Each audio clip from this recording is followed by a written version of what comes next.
Scream was released in 1996, and with the newest film coming out in theaters very soon, we're going to cover every single Scream film leading up to the newest one. So we're going to start with the original Scream.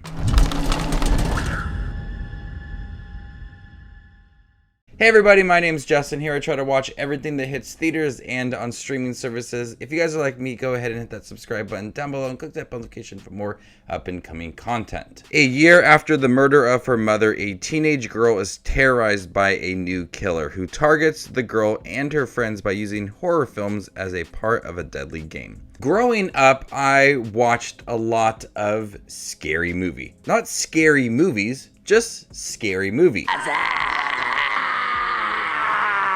My parents didn't care what I watched growing up, and so I thought scary movie was the funniest thing ever.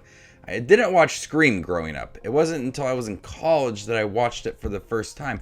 And by that time, I knew pretty much everything about Scream, who the killer was, all of the references, because of Scary Movie. So it's hard at times to watch Scream without thinking of Scary Movie and all of those parody moments within it. Scream is written by Kevin Williamson and directed by Wes Craven. And this is an iconic horror film for many reasons. It's a slasher film that reinvented the genre and brought a breath of fresh air into it. One thing I love about Scream is that it respects the genre. There is a lot of tropes in here, and it touches upon those tropes and understands them and puts them within the film. The characters understand horror films. They have watched movies like Halloween, and they understand possibly who the killer could be and roles that each character has and what to do in a situation if there is a killer after you. The way that the characters are in high school feels realistic, but those horror tropes and understanding the genre is perfect in here. Wes Craven directed many horror films, but this one, he understands the tropes within here, and Kevin Williamson writing the script, there's a chance for the love of the genre to shine, and how the characters love the genre, like Jamie Kennedy's character. There's a formula to it, a very simple formula. Everybody's a suspect. The film opens up so well with Drew Barrymore, and probably one of the most iconic openings for a horror film. You're immediately rooting for this character. The tone is established within those first few moments.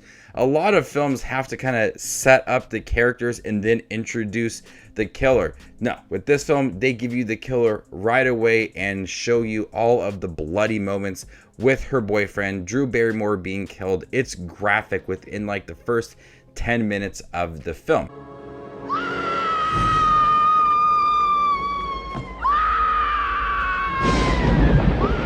And from there on, we have this killer, Ghostface, that is terrorizing this town.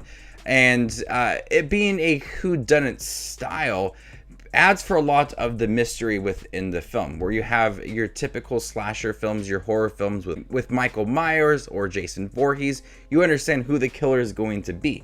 But in here, if you haven't seen anything and don't know anything about like the true killers within the film, it could add to that whodunit style and that mystery within here, and all of the characters playing integral parts in here and trying to guess who the killer is. And the characters are helping us out along the way by dropping those tropes and the cliches that you would get in a horror film is in here, but done in a way that's trying to add to the story and not make it feel cliche and repetitive. The characters from Sydney to Gail to Deputy Dewey and Billy, the acting in here is great. From Neve Campbell and Courtney Cox, David Arquette, Skeet Ulrich and Drew Barrymore, Jamie Kennedy, everybody plays their part very well.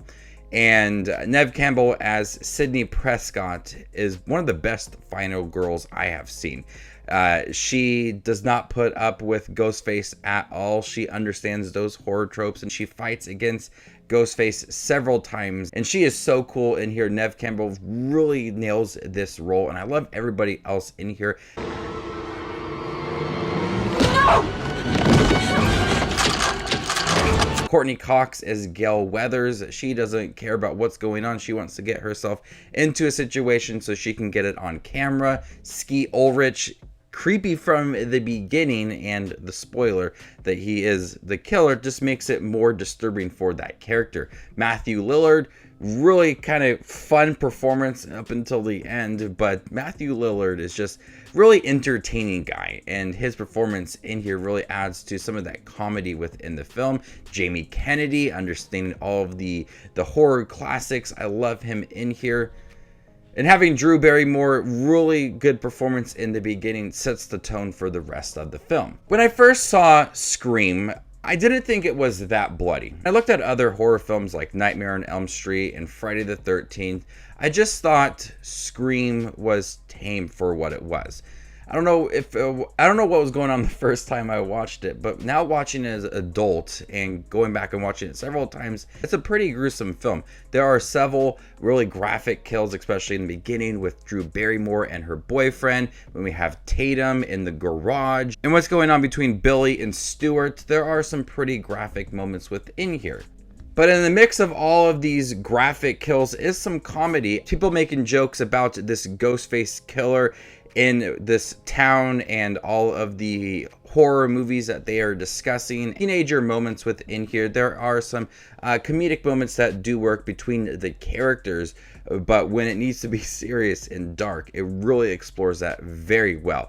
Like I said, Wes Craven understands the slasher genre and respects it and does something completely new with this film. When it was released, slasher films just weren't like the coolest thing. We had a lot of well-known horror franchises like Halloween, Nightmare on Elm Street, Child's Play, those films, but they had those sequels that just weren't as good. And so here we come with Scream, that just changed everything, and it's iconic for all of those reasons. I love Scream. It is such a good film. The writing is tense. There is a lot of graphic kills. It understands what it wants to be. All of those meta moments, the comedy in here, the surprises along the way, the mysterious elements to it. There's a lot of things that Kevin Williamson and Wes Craven did to make this one of the most iconic horror films. Even if the sequels aren't as good as this film, it's still a franchise that is successful to this day. And so I'm really excited for Scream 6. Last year when Scream 5 was released, I didn't get to see it the week it was released. My children were sick, so I didn't get to do a ranking video. So I got a lot of things planned coming up for Scream. So every few days I'll be releasing a review for a Scream film leading up to Scream 6, and I'm excited to talk about each one and how they are different, because you're not going to get the same killers for each film. It's going to be different, and a different mystery and a different killer, and that's what's so cool about the Scream franchise. Even if like it has the same kind of motives, you have some new faces in here, and that's what makes the series so fun to watch. So, before I give you my score for Scream, make sure to check out my channel. Here I do movie reviews, trailer reactions, ranking videos, tier lists, all that fun movie-related content that you see on YouTube. I do it all here, so hit that subscribe button and get it all in one spot. And if you'd like to see other horror movie reviews from me, let me know in the comment section down below, and I might do some ones throughout the year. I'm going to go ahead and give Scream an A. Thank you guys for checking my review for Scream, which was released in 1996. I'm excited for the newest one. Are you? Let me know in the comment section down below. My name is Just Watches Movies, and you guys stay classy, YouTube.